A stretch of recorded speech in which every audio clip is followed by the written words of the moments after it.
Hola amigos, ¿cómo les va? Continuamos con nuestro siguiente tema, viene a ser la adoración.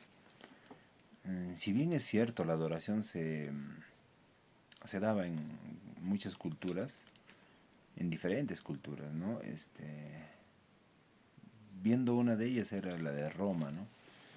Entre sus dioses, las divinidades, las cuales le rendían culto, estaba Saturno, Hércules, ¿no? Y eh, las características de su adoración eran que ellos se inclinaban ante esa divinidad, ¿no?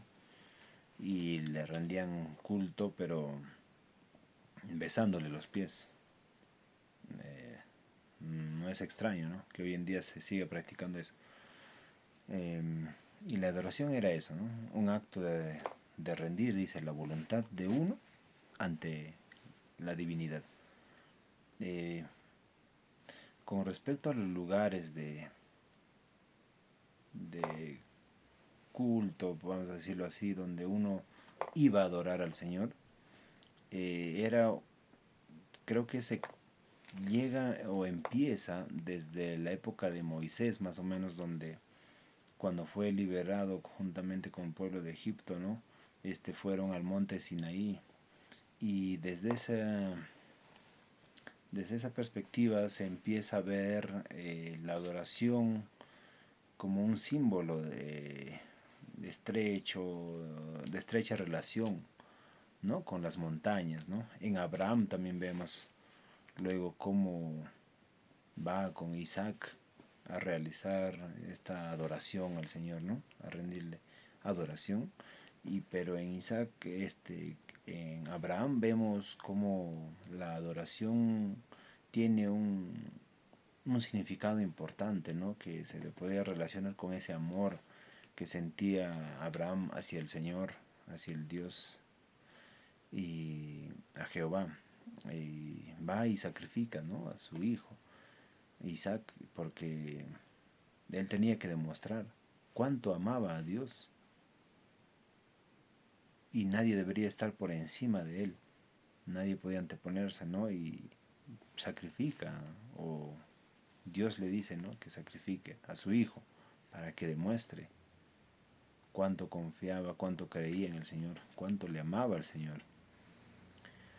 Eh, Cuando ya vemos más adelante, conforme el tiempo va pasando, vemos en el Nuevo Testamento, o bueno, antes de llegar al Nuevo Testamento, vemos como lo que es el reino es dividido en dos, ¿no? Viene a ser el reino del norte y el reino del sur, ¿no?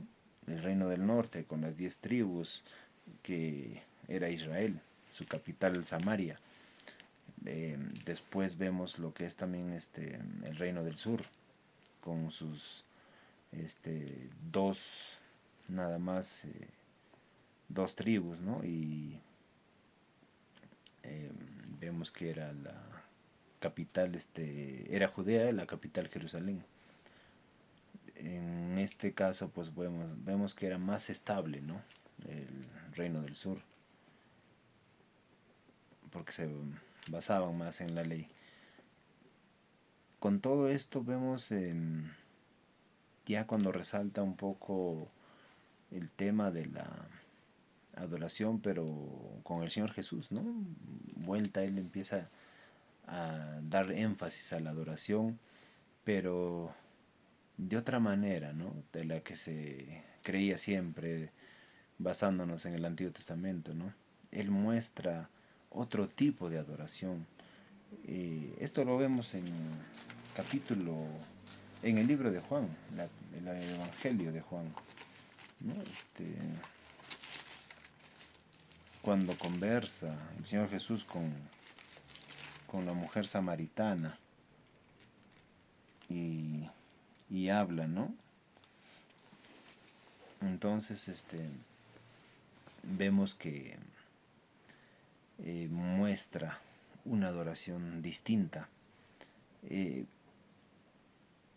la palabra adorar viene del griego, ¿no? Que justo habíamos hablado con tema respecto de la oración y tiene relación con ello también, ¿no? Que es del griego proskuneo, que habla, ¿no? De inclinarse, besar, ¿no? O dirigirnos a tal divinidad y rendirle culto, ¿no?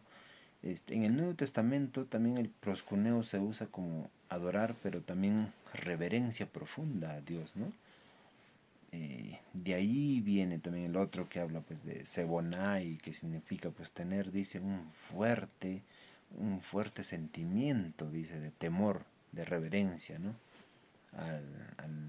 A Dios, a la divinidad, a quien se rendía el culto, ¿no?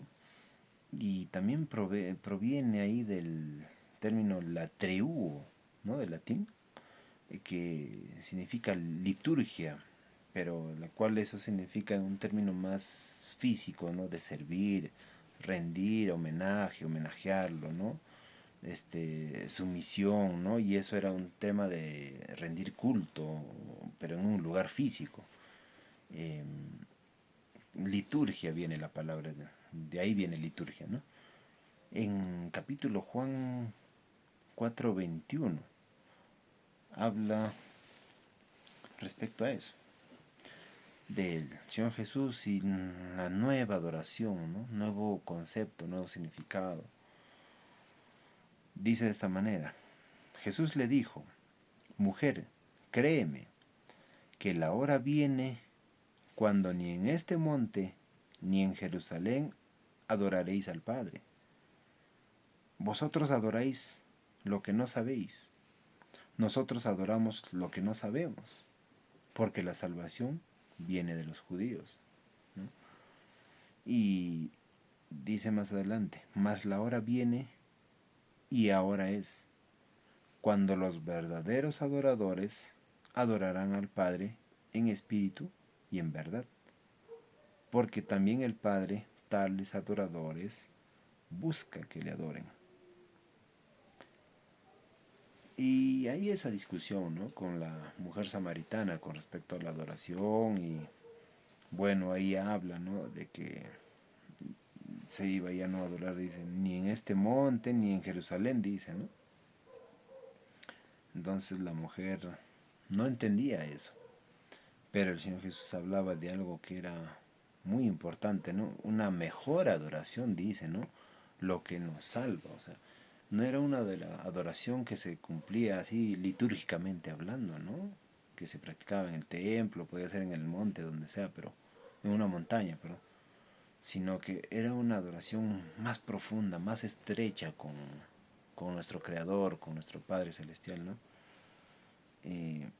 Vemos que en todas estas cosas la mujer decía, pues no, nuestros padres adoraron, dice, en este monte, y vosotros decís que en Jerusalén es el lugar donde se debe adorar. Y en base a todas estas cosas ocurre que el Señor Jesús le hace entender sobre una adoración que era mucho más allá del lugar, ¿no? Y como les decía, esta parte de proscuneo, el pros es como un encuentro, una intimidad con el Señor, donde uno encuentra su identidad, ¿no? Uno es donde se identifica con Él, ¿no? Y viene a ser un solo ser con Él, ¿no? Y a veces pongo este ejemplo, ¿no? Es como cuando uno se une en intimidad con su pareja, con su esposa, ¿no? O con su esposo. Y vienen a tener un solo sentir, ¿no? Es ese amor que les une y hace que sean una sola carne, un solo pensamiento, un solo sentir, un solo cuerpo. Entonces con el Señor es así, ¿no? Nos une todas estas cosas, este amor con el Señor y esa intimidad hace que podamos tener algo tan estrecho con el Señor que nos hace uno con Él, ¿no? Y cuneo viene a ser como decir besar, reverenciar, servir, ¿no? A poder obedecerle a Él en toda esta sumisión, esta humildad de corazón, esta rendición de nuestra voluntad, de todo nuestro ser ante Él, ¿no?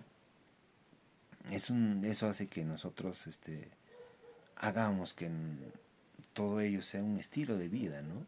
En lo cual basamos nuestra obediencia al Padre. Cuando vemos más adelante, el Señor Jesús dice, ¿no? Mas la hora viene y ahora es, cuando los verdaderos adoradores adorarán al Padre en espíritu y en verdad. Ahora, la palabra espíritu quiere decir que la adoración va a ser una unión, ¿no? De mi corazón o de mi ser con el Señor, con Dios. Entonces, y eso dice, como es en espíritu o espiritualmente hablando, no tiene medida en tiempo ni espacio, sino que eso hace que sea pues mañana, tarde y noche. Esa adoración es de manera continua, así como uno respira, así como uno tiene necesidad del alimento, ¿no? El líquido. Así es la necesidad con el Padre. Y ahí es donde esa parte espiritual tiene ese complemento de nosotros con el Señor, ¿no? No es que, y a veces se ha entendido, ¿no? Cuando dicen, no, vamos a adorar al Señor, y escogen 2, 3 canciones, ponen una carita de yo no fui, y ya creen que eso es adoración, ¿no? Creen que ahí basta y eso es suficiente para adorar, ¿no? O sea que la alabanza es una música rápida y la adoración es una música lenta, donde uno pone una carita de humilde, fingida, por decirlo así. Y la adoración es más que eso, ¿no? La adoración viene desde adentro. Ahora cuando dicen espíritu y en verdad, es porque sabemos muy bien que la parte verdad es algo coherente, ¿no? Algo verdadero con respecto a lo que es el Dios y y mis sentimientos y emociones hacia Él y mi rendición que es genuina, ¿no? Hablamos de eso, ¿no? Y es uno adopta un tipo de vida que es coherente, ¿no? Con las cosas de Dios, y eso hace que uno adopte el carácter de Cristo, ¿no? Si bien es cierto que la palabra de Dios dice que nosotros seamos imitadores de Dios,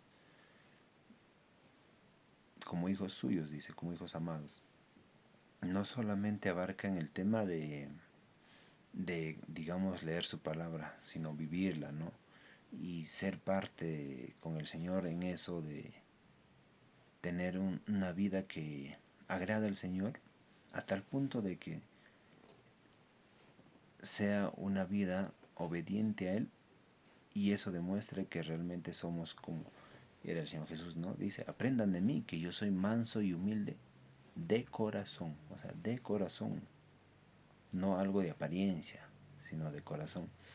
Entonces, en todas estas cosas vemos cómo la adoración se iba demostrando, pero de una manera más genuina, verdadera y fiel y obediente a su palabra, ¿no? Y esta es la adoración que el Señor quiere de cada uno de sus hijos, ¿no? O sea, no una adoración de labios, no una adoración que sea dada solamente con música, sino una adoración que nosotros le rindamos toda nuestra voluntad y decir al Señor, ¿no? He aquí, todo lo que yo soy, te lo entrego a ti y tú hazlo conforme a tu voluntad y obra en mí, ¿no? Para que yo pueda ser obediente a ti cada día y yo pueda agradarme en tu palabra, en tu verdad, y esto me ayude a crecer en sabiduría, en conocimiento, en gracia, pero sobre todo en espíritu, ¿no? Donde necesitamos ser corregidos para que nuestra vida sea una adoración diaria para Él. Dios los bendiga.